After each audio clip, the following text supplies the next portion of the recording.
야생에서 식수를 모으려면 햇볕이 잘 드는 쪽에 있는 나뭇가지에 비닐봉지를 둘러싸주세요. 나뭇잎에는 수분이 들어있으니 봉지 안쪽에 물방울이 생길 겁니다. 많은 나뭇가지에서 충분한 물을 얻을 수 있게 한 번에 여러 봉지를 묶어두세요. 하지만 무엇보다도 독이 있는 식물에서 물을 채취하지 않도록 하세요. 아니, 손도 대면 안 됩니다. 이걸 기억하세요.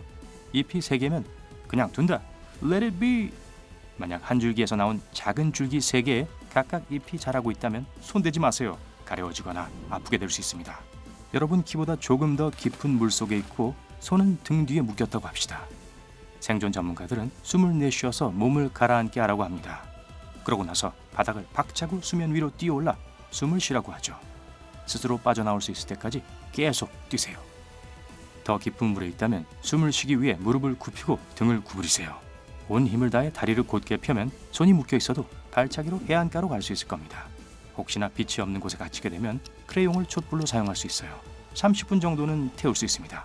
산불이 났을 땐 바람 방향에 따라 어디로 도망갈지를 선택하세요. 만약 불 쪽으로 바람이 분다면 바람 쪽을 향해 달려야 합니다.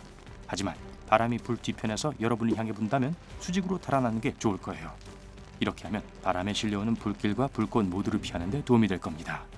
차가운 물에 빠져서 해안가로 헤엄칠 수 없을 때는 무릎을 가슴 쪽 가까이로 꼭 껴안으세요. 만약 다른 사람들도 함께 있다면 서로 옹기종기 모여 따뜻한 상태를 유지합니다. 도움이 도착할 때까지요. 기름에 붙은 불을 끄기 위해 물을 쓰지 마세요. 물과 기름은 섞이지 않기 때문에 이를 더 크게 만들 뿐입니다. 산소를 차단해서 불길을 잠재워야 해요. 그 위에 금속 뚜껑이나 젖은 천을 덮어주세요.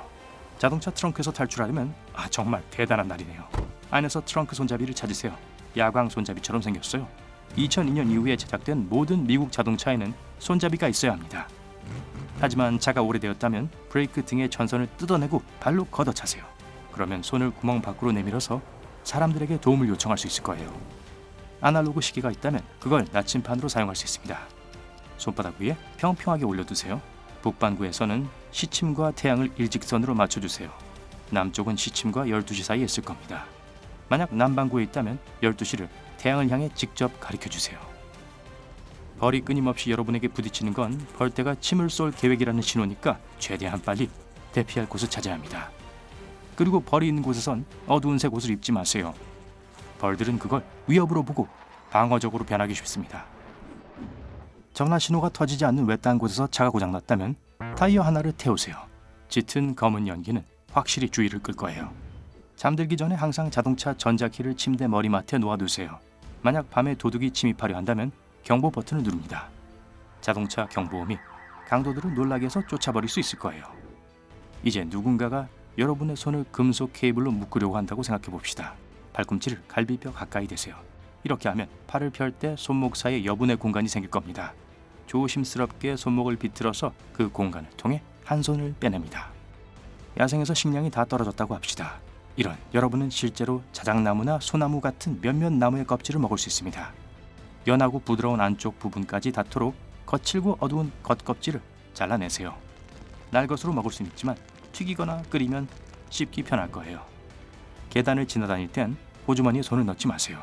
미끄러지거나 넘어지면 빨리 난간을 잡거나 머리를 보호할 수 있어야 합니다. 얼어붙은 자물쇠가 달린 차를 열려면 열쇠 구멍에 플라스틱 음료수 빨대를 넣고 입으로 몇 번 부세요.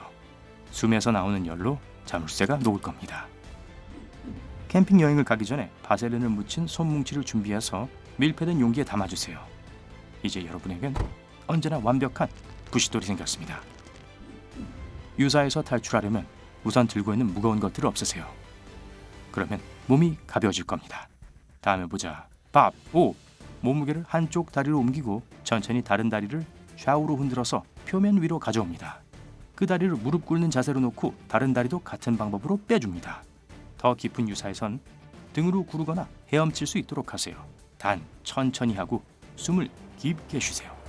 차 안에서 창문이 뿌옇게 흐려지는 걸 막기 위해 감자를 반으로 잘라 안쪽 표면을 앞유리에 문지르세요. 아무런 기피제 없이 야생에 갇혔다면 노출된 피부를 작은 소나무 가지로 조심스럽게 문질러줍니다. 소나무 기름 냄새가 모기를 가까이 오지 못하게 할 거예요. 지진이 발생하면 가장 가까운 튼튼한 탁자 밑에 숨어 손으로 머리를 보호합니다.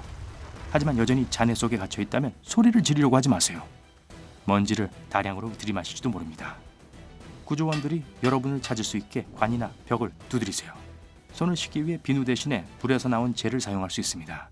소독약만큼 100% 효과적이진 않지만 그냥 물보다는 세균을 더 잘 제거할 수 있을 거예요.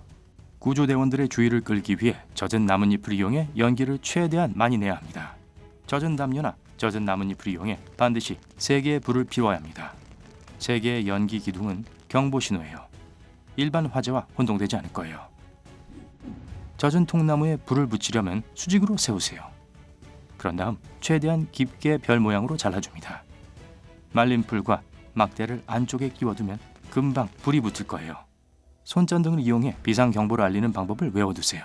짧게 3번, 그런 다음 길게 3번, 그리고 다시 짧게 3번입니다. 네, 국제 조난 신호인 SOS예요. 폭풍이나 토네이도가 지나간 후 창문이 깨졌다면 부서진 창문을 덕트 테이프로 십자 모양으로 붙이세요. 테이프가 깨진 창문을 고정해서 여러분을 파편으로부터 지켜줄 거예요. 캠핑하고 있을 때 절대 쉼터 근처에서 음식을 요리하지 마세요. 맛있는 냄새가 원치 않는 방문객인 야생동물들을 끌어들이기 쉽거든요. 같은 이유로 남은 음식들은 봉지에 꽉 조여서 쉼터로부터 멀리 떨어진 나무에 보관해야 합니다. 길을 잃었고 유일한 물 공급원이 눈이라면 먹지 마세요. 몸은 눈을 물로 데우는데 더 많은 에너지를 사용해야 할 것이고 그럼 탈수 증세만 더 심해질 뿐입니다. 우선 녹인 후 물을 마시세요. 바람이 부는 날에 불을 피우기 위해선 약 30cm 간격으로 2개의 구멍을 파세요. 구멍의 크기와 깊이는 여러분이 원하는 불 크기에 따라 조절합니다. 그런 다음 작은 터널을 파서 2 구멍을 연결합니다. 이제 한쪽 구멍 안에 불을 지피면 다른 구멍에서 들어오는 산소가 불을 부채질해 줄 거예요. 폭풍우 속에서 여러분의 머리카락이 공중에 뜨기 시작한다면 그건 번개가 막 치려고 한다는 걸 의미합니다. 그곳에서 빨리 도망쳐서 균일한 크기의 덤불이나 바위 사이에 숨으세요. 쪼그리고 앉아 머리를 무릎 쪽으로 숙이고 손으로 귀를 막습니다. 만약 사막에서 길을 잃었지만 음식과 물이 좀 있다면 너무 많이 먹지 않도록 하세요. 갈증만 심화시킬 뿐이고 식수만 더 빨리 없어지게 될 뿐입니다. 오늘 새로운 것을 배웠다면 이 영상에 좋아요를 주고 친구와 공유하세요. 여기 여러분이 좋아할 만한 다른 멋진 비디오들이 있습니다. 왼쪽 또는 오른쪽을 선택하고 삶의 밝은 면에 머무르세요.